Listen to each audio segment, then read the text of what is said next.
अस्सलाम वालेकुम क्लास। जैसे कि हमारा चैप्टर चल रहा है इन्वर्टिब्रेट्स, ठीक है। इन्वर्टिब्रेट्स में हमने सिंपलेस्ट इन्वर्टिब्रेट्स पढ़ लिए थे जिसमें फोरिफेरा एंड नाइडेरिया था, ठीक है। अब आप लोगों का जो कॉम्प्लेक्स इन्वर्टिब्रेट्स में हमने स्टार्ट कर दिया था, जो थोड़ी सी कॉम्प्लेक्सिटी आ रही थी आपकी इन्वर्टिब्रेट्स में, थोड़े ऑर्गन सिस्टम डेवलप हो रहे थे। जैसे पॉरीफेरा और नाइडेरिया में हमने कोई ऑर्गन सिस्टम नहीं देखा था, हमने नहीं देखा था कि कोई ऑर्गन है।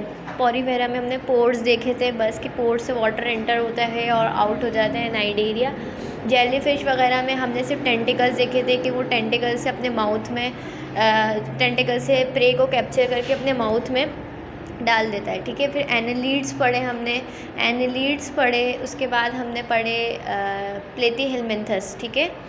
प्लेटीहेलमिन्थस में हमने टेपवर्म पढ़ा, टेपवर्म में हमने कोई ऑर्गन सिस्टम नहीं देखा। एनालीड्स में हमने सेगमेंट्स देखे जिसमें थोड़े बहुत ऑर्गन सिस्टम आए, एक्सक्रीटरी सिस्टम आए, उसमें डाइजेस्टिव सिस्टम आए।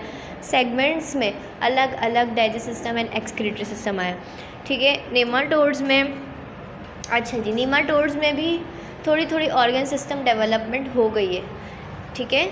अब जो है ये नेमाटोड्स क्या होते हैं, नेमाटोड्स जो होते हैं वो भी वर्म्स होते हैं, ठीक है। वर्म्स की कैटेगरी में आते हैं, जैसे एनालीड्स और प्लेटीहेलमिन्थस वर्म्स की कैटेगरीज में से ही नेमाटोड्स जो हैं वो भी वर्म्स की कैटेगरी में आते हैं, ठीक है। ये वाटर और सॉइल वगैरह में पाए जाते हैं। इसकी मोस्ट कॉमन जो एग्जाम्पल है वो है राउंड वर्म, ठीक है। ये लिखा हुआ है राउंड वर्म, राउंड वर्म इसकी मोस्ट कॉमन जो इन नेमाटोड्स में जो आते हैं वर्म्स, वो राउंड वर्म है। और भी बहुत सारे वर्म्स होते हैं लेकिन जो राउंड वर्म्स में मोस्ट कॉमन है, ठीक है। इनकी बॉडी भी वैसे ही होती है, सॉफ्ट होती है, सिलेंड्रिकल होती है, बहुत सॉफ्ट सी होती है। लाइक इनकी बॉडी आप समझ लें ऐसी होती है। ये देखें, मैं आपको दिखाती हूँ, ये है बॉडी इनकी, राउंड वर्म्स हैं ये देखें, बहुत सॉफ्ट सी होती है, स्लेंडर जैसी होती है। देखें लंबी सी, स्लेंडर मतलब लंबी सी स्लेंडर जैसी, इस तरीके से होती है इनकी बॉडी। अच्छा, कुछ को आप लोगों को लग रहा होगा कि ये अर्थवॉर्म की तरह ही होती है, नहीं, ये अर्थवॉर्म की तरह नहीं होती। इसमें सेगमेंट्स ऐसे नहीं होते सेगमेंट्स, नो सेगमेंट्स, इसमें कोई सेगमेंट्स नहीं होते।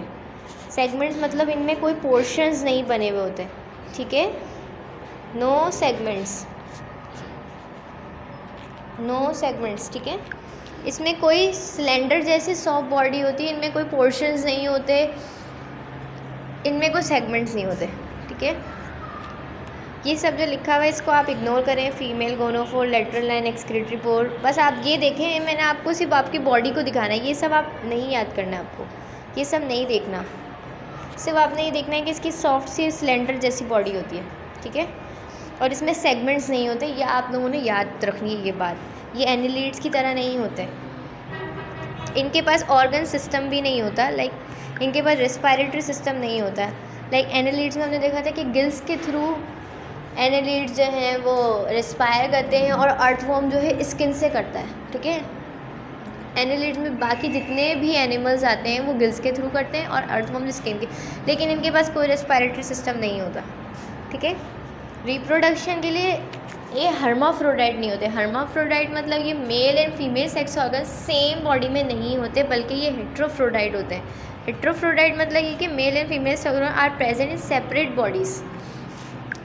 बॉडीज़ में होंगे, यानी मेल और फीमेल दो अलग अलग बॉडीज़ होंगी, ठीक है। एक बॉडी में दोनों ऑर्गन्स जो रिप्रोडक्शन में हेल्प करते हैं, जो ऑफ स्प्रिंग प्रोड्यूस करते हैं, वो एक बॉडी में नहीं होंगे, अलग अलग बॉडी में।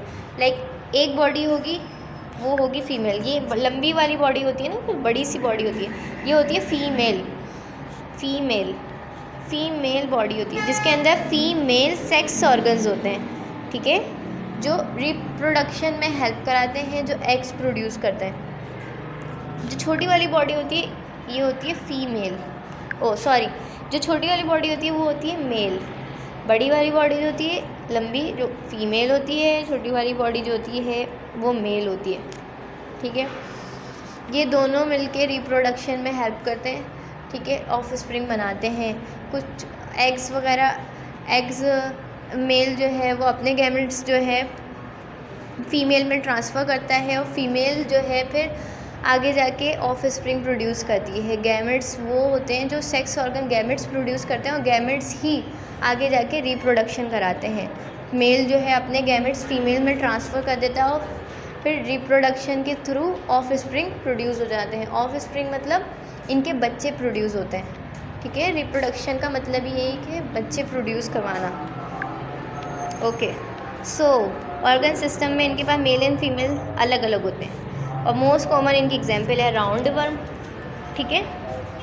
ये हो गया, इनके पास कोई सेगमेंट नहीं होते। यह बात आप लोगों ने अच्छी तरीके से दिमाग में बिठा लेनी है, इनके पास कोई नहीं होती।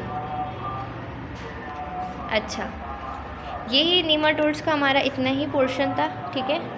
इससे ज़्यादा और कुछ इसमें है नहीं कोई बात बताने वाली। के बाद हम अब आगे पढ़ेंगे जो इसके मोर कॉम्प्लेक्स इनवर्टिब्रेट्स पढ़ेंगे, जिसमें मोलस्कस, आर्थ्रोपोड्स और इकाइनोडर्म्स आएंगे। ये सब फाइलम जो है इनवर्टिब्रेट्स में आते हैं। हमने अब तक पॉरीफेरा पढ़ लिया, नाइडेरिया पढ़ लिया, एनिलिड्स पढ़ लिया, प्लेटीहेलमिन्थस पढ़ लिया एंड नेमाटोड्स पढ़ लिया। अब हम आगे जो पढ़ेंगे वो मोलस्कस है, आर्थ्रोपोड्स हैं एंड इकाइनोडर्म्स है, ठीक है। वो आगे आगे एक एक करके थोड़ा थोड़ा पढ़ते जाएंगे, ठीक है। जब तक के लिए अल्लाह हाफ़िज़।